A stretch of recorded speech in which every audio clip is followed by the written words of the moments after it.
On today's hot sheet, I'm discussing a major drop in falling home prices across certain markets. The top 10 buyers markets right now, where are they?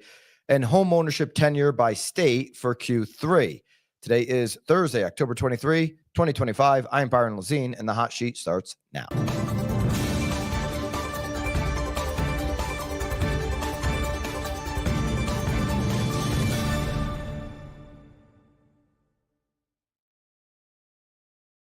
Live from Denver, Colorado. A little short hop over from Park City, Utah. I've really enjoyed my time over there in Park City. Beautiful part of the country. And now I'm looking forward to enjoying a couple of days here in Denver. Let me know in the live chat where you're tuning in from. Pleasure to be with you this morning. It's an honor to be with you wherever you may be. Thank you for joining in on the only 24-hour look back on the housing market and how the economy impacts that for real estate professionals across the internet. We do this show every single Monday through Thursday, 9:30 on the East, 7:30 here in Mountain Time. This is Mountain Time, right? 6:30 on the West. That the stock market is open and we're closing out this week here. All right. If you're in Denver, come see me tomorrow. I'll be at the Fusion Rally event, and that'll be right here where I'm at in the Hyatt in Denver. I think it's in the Hyatt. Pretty sure it's in the Hyatt. Come join me. I'll be doing a keynote there tomorrow. I'd love to see you over here. All right. Housing markets right now have falling home prices. Okay. So there's 300 large metros as tracked in this Resi report. And out of the 300 largest metros, 105 are seeing falling home prices on a year-over-year basis. The peak this year was 110. So it's off peak, still up over 100, up over a third of the top 300 largest metros are experiencing falling home prices. Now, we're talking year over year. So yeah, there's a seasonal decline always in prices when it comes to this time of the year. As we close out the year in the fourth quarter and we get into the winter, into the holidays and all of that, there's always a falling home price scenario versus the spring season. But this is a year over year analysis. So this is comparing an apple to an apple, not a spring market, an orange to an apple. All right. 31 of the nation's largest, 300 largest markets. So you look year over year reading January 24 to January 25, only 31 had falling prices. Okay. So this number has grown considerably. These numbers are based off of the Zillow Home Index report. If we look at, Bobby, is that coming through clear on your end? Because it's coming. Okay. 31 of the nation's largest markets, January to January, saw falling prices. Come February, that was only 42. Come March, that was 60, up to 80 in April, 96 in May, 110 in June. July was 105. We bounced back up in August to 109, and now we're at 105 again. So from June to today, these last 4 months, June, July, August, September, we've been up over 100, up over a third when you look over a year-over-year basis. Okay, where are home prices falling the most? You've got Florida just really cranking out that top of the list. Punta Gorda, Cape Coral, Fort Myers are both in double digits. 10% for Cape Coral, Fort Myers. Punta Gorda up over 12 plus percent. Okay, Northport, Sarasota area is number 3. Naples, Marco Island, number 4. I know these markets, particularly Naples. Live there. That's my primary. Okay. There's a lot of inventory. A lot of inventory in Southwest Florida. There's a lot of inventory in Miami as well. Just with Danielle Hale yesterday in Park City at the Realtor.com Thrive meetings. And, she's saying the same thing. Hey, even the East Coast has got a lot of inventory. So there's just a ton of inventory. It's a place where builders obviously build. And it's one of the reasons why there's getting a price benefit. Okay. Now, if you look at Punta Gorda, 5-6 years ago, you wouldn't imagine that prices would have gone where they are today. So 12% isn't taking away the gains that Punta Gorda has experienced over the last 4 or 5 years. Go back in time to 2019. Ask a retiree in Punta Gorda, you think prices are going to be where they are today in 5 years? They'd say, no, kid. They're not going there in 4 or 5 years, but they did. Punta Gorda, Cape Coral, Northport, Naples. Then you've got a Hawaii location in at 5. And then you're back to Florida, Tampa, coming in at 6. Austin, number 7. Sebastian Vero area, Florida, number 8.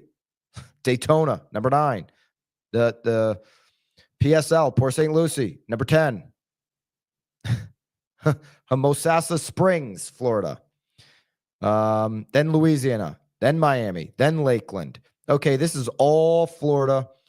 And you've got some, this is a Florida donut, and the frosting and sprinkles is Texas. Okay.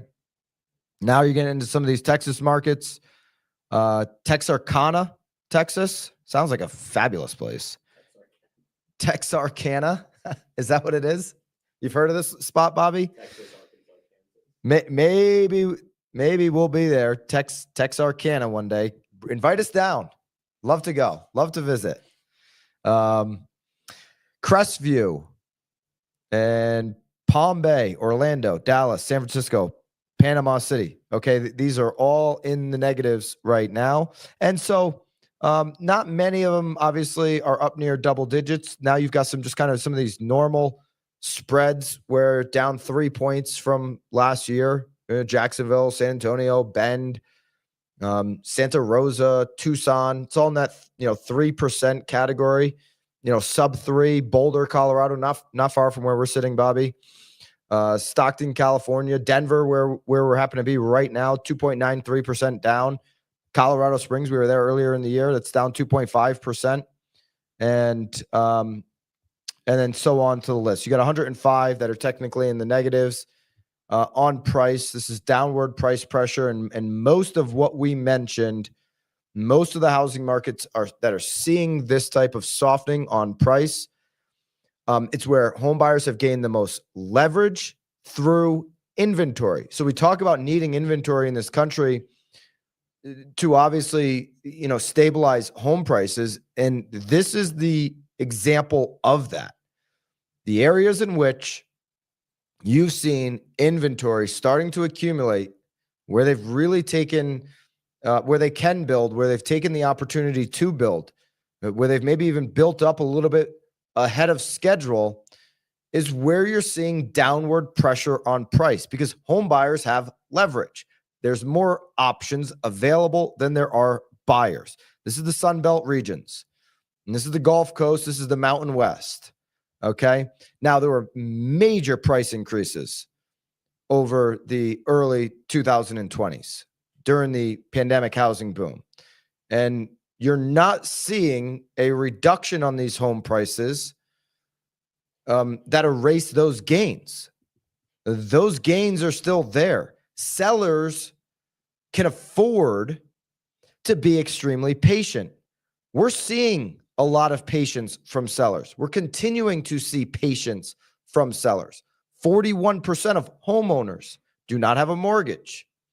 Delistings are at a near all-time high or all-time high in many markets across America today. Why are delistings continuing to increase?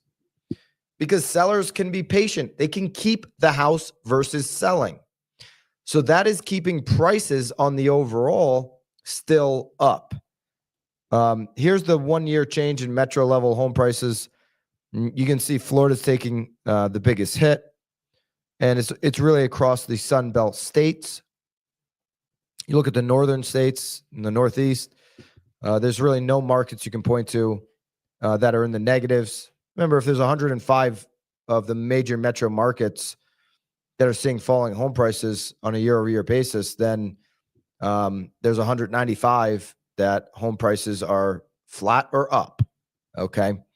So this is a Sun Belt state scenario where the home price softening has had an impact.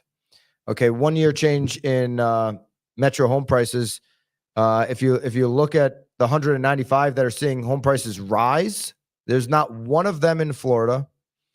You have huge dots on this dot map in the Northeast, the northern Midwest states, even a little bit of the Mid-Atlantic states, but it's East Coast biased, it's Northeast Coast, it's Midwest, where you're seeing the metros that have the rising home prices on a year-over-year basis.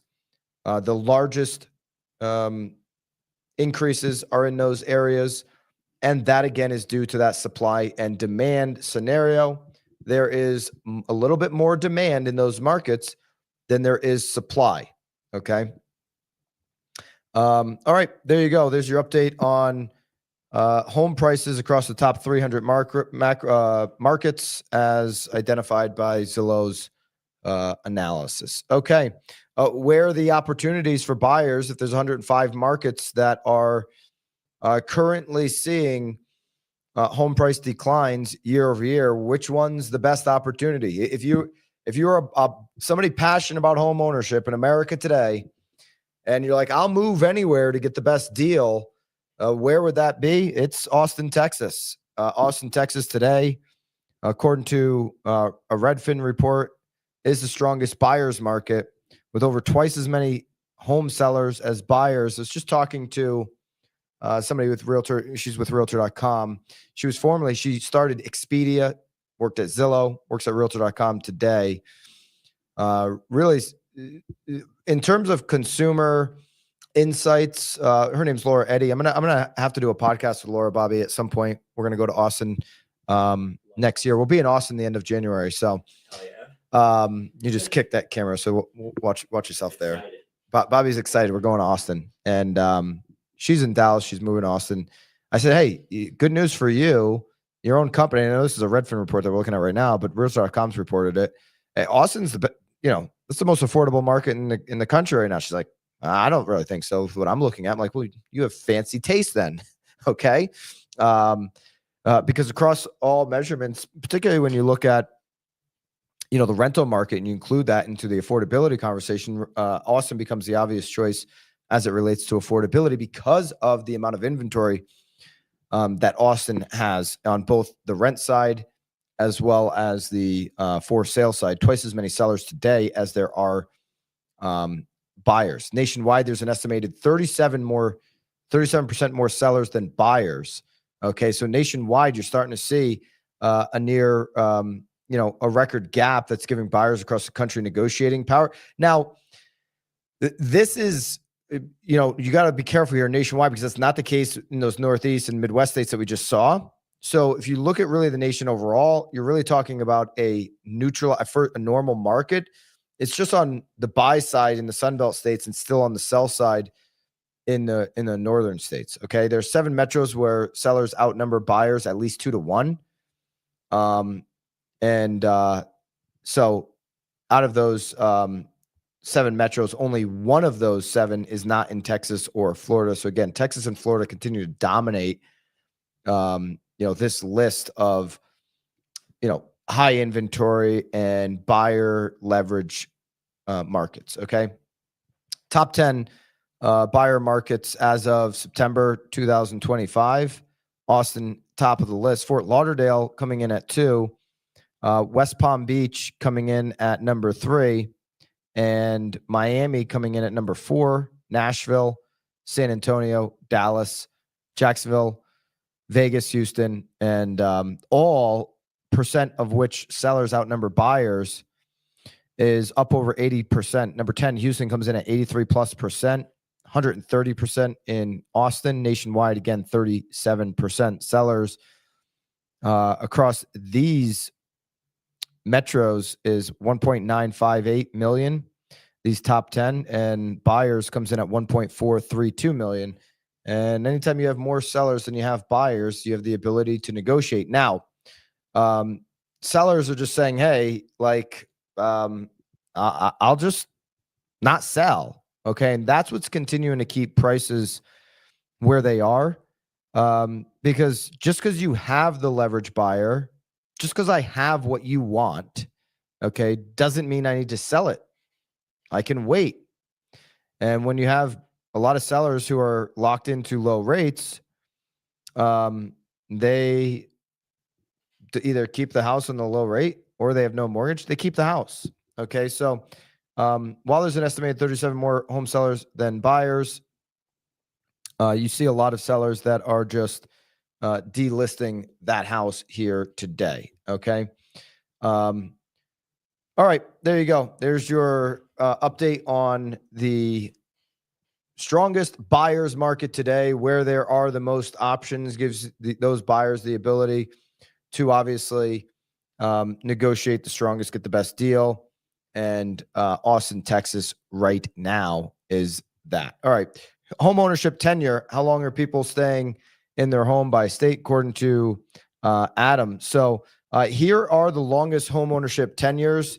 And you see here right off the rip, 3 out of the 4 in the Northeast on the top 4, where you have lower inventory. Remember, most sellers are going to be buyers. So if you have low inventory,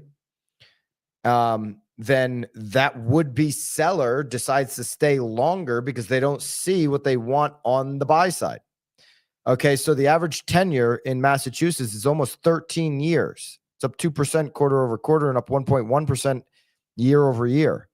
The all cash share is 50%. It's crazy. Connecticut average tenure almost 13 years. It's up 0.1% quarter over quarter and down 4% year over year.